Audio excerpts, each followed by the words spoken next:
Breaking news CM Revanth Reddy అధ్యక్షతన జరిగిన cabinet సమావేశంలో పలు కీలక నిర్ణయాలు తీసుకున్నారు. కేబినెట్ సమావేశం అనంతరం మంత్రిమండలి నిర్ణయాలను మంత్రులు పొన్నం ప్రభాకర్, కొండా సురేఖ, వాకిటి శ్రీహరి మీడియా సమావేశంలో వివరించారు.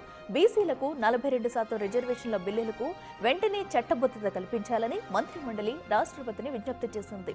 ఈ అంశంపై ఆగస్టు 5, 6, 7 తేదీల్లో ఢిల్లీ వెళ్లాలని నిర్ణయించారు. ఈ నేపథ్యంలో సీఎం రేవంత్ రెడ్డి నేతృత్వంలో మంత్రులు, ఎంపీలు, ఎమ్మెల్సీలు, ఎమ్మెల్యేలతో పాటు బీసీ సంఘాల ప్రతినిధులు కూడా ఢిల్లీకి వెళ్లనున్నారు.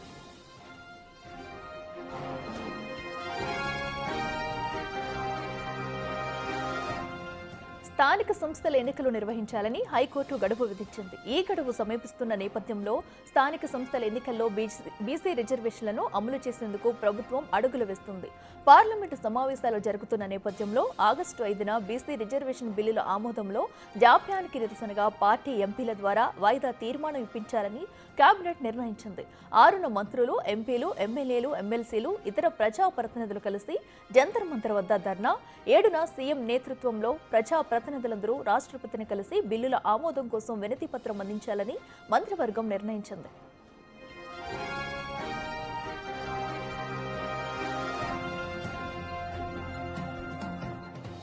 ఇక రాష్ట్రంలో ఉన్న రవాణా శాఖ అంతర్రాష్ట్ర చెక్ పోస్టులను రద్దు చేయాలని మంత్రివర్గం నిర్ణయం తీసుకుంది.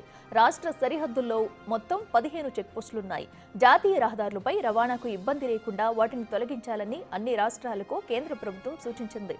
చెక్ పోస్టుల సిబ్బంది ద్వారా కాకుండా ఇకపై వాహన్ అడ్వాన్స్డ్ సీసీ కెమెరాల ద్వారా పర్యవేక్షణ కొనసాగనుంది. కోర్ తెలంగాణ అర్బన్ సిటీతో పాటు రాష్ట్రంలోని అన్ని మున్సిపల్ కార్పొరేషన్లలో మైక్రో బ్రూవరీస్ ఏర్పాటుకు మంత్రివర్గం ఆమోదం తెలిపింది. మైక్రో బ్రూవరీస్ చట్టానికి పలు సవరణలు చేస్తూ నిర్ణయం తీసుకుంది.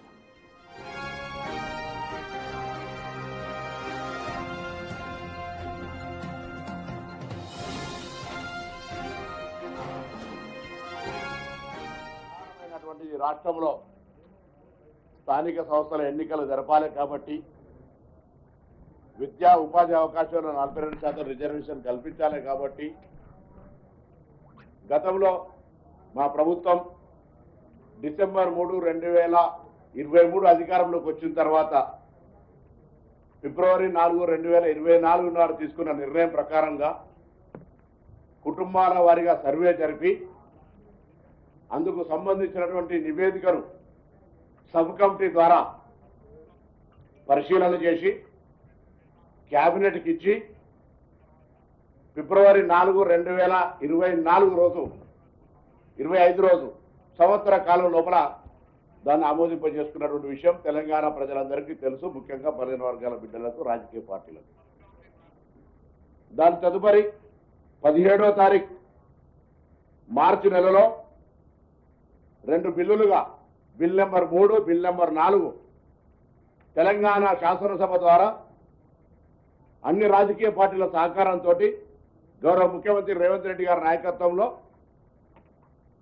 బిల్ పాస్డ్ అనేటువంటి 2 బిల్లులను, ఒకటి స్థానిక సంస్థల్లో 42%, మరొకటి విద్యా ఉపాధి అవకాశాలు 42% సంబంధించినటువంటి బిల్లుల్ని శాసనసభ ఆమోదించి దాన్ని గౌరవ గవర్నర్ గారికి 22 మార్చి 2025 నాడు పంపడం జరిగింది.